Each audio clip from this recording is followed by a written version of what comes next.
Okay, so uh, have you ever been just like clicking around online and then suddenly you're on a totally different website? Like, 1 minute you're trying to buy concert tickets and the next you're looking at, garden gnomes. Hmm. It happened to me the other day and I thought, huh, I think that might have been clickjacking.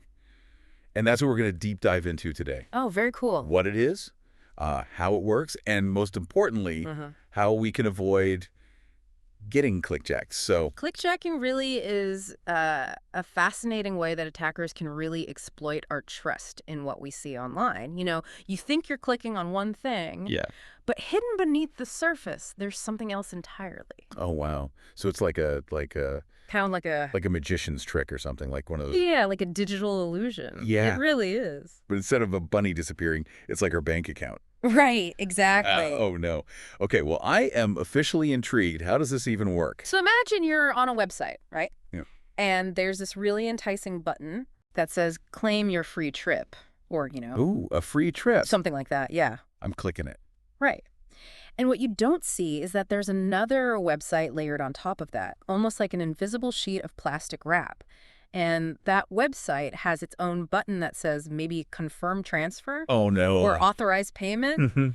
And it's lined up perfectly. So when you click, you think you're getting this free trip, Yeah. but you're actually authorizing a transaction from your bank account. Whoa. Okay, wait. How can websites even do that? Like, is it like a secret code or something? Yeah. So that's where things get a little technical. It usually involves something called an iframe, which is like a little window within a web page that can display content from another site. Yeah. You can almost think of it like a picture frame that's layered on top of another image, right? Okay. And then there's this programming language called JavaScript Uh-huh. that can manipulate what you see and how you interact with the page. So it's like the magician's sleight of hand. Yeah, exactly. That's distracting you. Misdirecting you Yeah. while they do the trick. Gotcha. Okay, so this isn't just me being clumsy and clicking on the wrong thing. Bro. This is like actual manipulation. Oh, yeah. And it's not always about stealing money. Right. You mentioned data earlier. What are some other ways that this clickjacking can trick us? Yeah, absolutely. There are a bunch of different types of clickjacking, each with its own kind of devious goal. So, for example, there's like Cookiejacking. Likejacking, yeah. Okay. So remember that example with the concert tickets? Yeah. Imagine if you clicked on what you thought was the buy now button, but it was actually a hidden like button for some random Facebook page.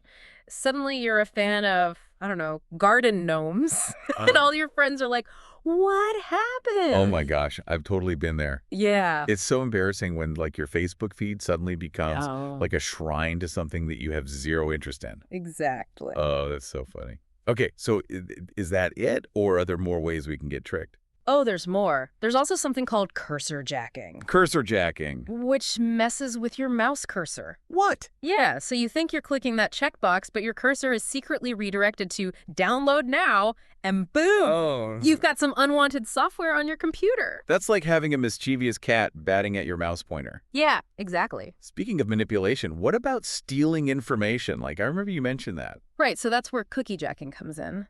Cookies store your browsing information, Okay. like login details or shopping cart items. Uh-huh. Clickjacking can trick you into revealing these cookies, and that lets somebody else hijack your accounts. It's as if someone snatched your shopping cart right before checkout. Oh, that is seriously unnerving. Yeah. Okay, it feels like we're constantly under attack here. Is there any way to fight back to protect ourselves from all this clickjacking shenanigans? There is, thankfully. First of all, you always want to keep your browser updated. Modern browsers have built-in defenses against some of these clickjacking tricks. It's like having the latest security system on your computer. So those annoying update reminders actually serve a purpose. They do, they really do. Okay, I'll definitely be more diligent about those. Anything else? Yeah, you can also install browser add-ons like NoScript or NoClickjack. They act like a security guard, blocking suspicious iframes and scripts. I actually use one of those, and it does give me peace of mind knowing there's like an extra layer of protection there. Absolutely. Anything else? Yeah, website administrators also play a really important role in this. By implementing certain security headers on their sites, they can tell browsers how to handle content. Okay. And that helps prevent clickjacking as well. That's reassuring. So it's like a shared responsibility. Exactly. Neighborhood watch for the internet. Exactly. Okay. So it's clear that clickjacking isn't just some minor annoyance. it's a real threat to our online security and our privacy. But armed with this knowledge about updates and add-ons Right. and, responsible website behavior, we can fight back.